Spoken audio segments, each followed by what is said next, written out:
കേന്ദ്ര സർക്കാരിന് fascist സ്വഭാവമില്ലെന്ന് C P M കേന്ദ്ര കമ്മിറ്റി സംസ്ഥാന ഘടകങ്ങൾക്ക് അയച്ച രഹസ്യരേഖയിലാണ് പരാമർശം.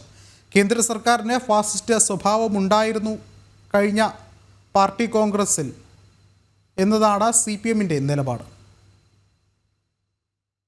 തമിഴ്നാട്ടിലെ മധുരയിൽ ഏപ്രിലിൽ നടക്കുന്ന പാർട്ടി കോൺഗ്രസിന് മുന്നോടിയായി കരട് രാഷ്ട്രീയ പ്രമേയം തയ്യാറാക്കിയിരുന്നു.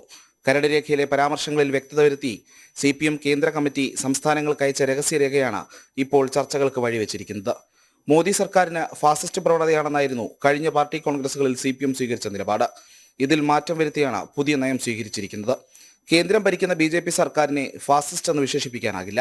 മോദി സർക്കാരിനോ രാജ്യത്തിനോ നിയോ ഫാസിസ്റ്റ് സ്വഭാവവുമില്ല. എന്നാൽ 10 വർഷത്തെ തുടർഭരണം മൂലം BJPയിൽ രാഷ്ട്രീയാധികാരം കേന്ദ്രീകരിച്ചിട്ടുണ്ട്.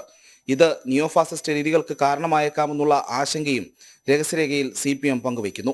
BJPക്കും സംഘപരിവാർ സംഘടനകൾക്കും ഫാസിസ്റ്റ് രീതിയാണെന്ന വിധത്തിൽ കാലങ്ങളായി നടത്തിവന്ന വ്യാജ പ്രചാരണത്തിന് കൂടിയാണ് പുതിയ നയത്തിലൂടെ CPM അവസാനം കുറിക്കുന്നത്.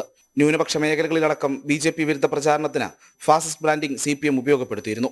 ഹിറ്റ്ലറുടെയും മുസോളിനിയുടെയും സമയത്തേത് ക്ലാസിക്കൽ ഫാസിസം എന്നും ഇപ്പോഴത്തേത് നവഫാസിസം എന്നും വിശേഷിപ്പിച്ചാണ് പുതിയ നിർവചനം പാർട്ടി പ്രമേയത്തിൽ ഉൾപ്പെടുത്തിയിരിക്കുന്നത്. എല്ലാ പാർട്ടി കോൺഗ്രസുകൾക്കും രാഷ്ട്രീയ പ്രമേയം അവതരിപ്പിക്കുന്ന പതിവുണ്ട്. എന്നാൽ ഇതിൽ വ്യക്തത വരുത്തി രഹസ്യരേഖ അയക്കുന്ന സമീപനം അപൂർവവും. ജനം, തിരുവനന്തപുരം.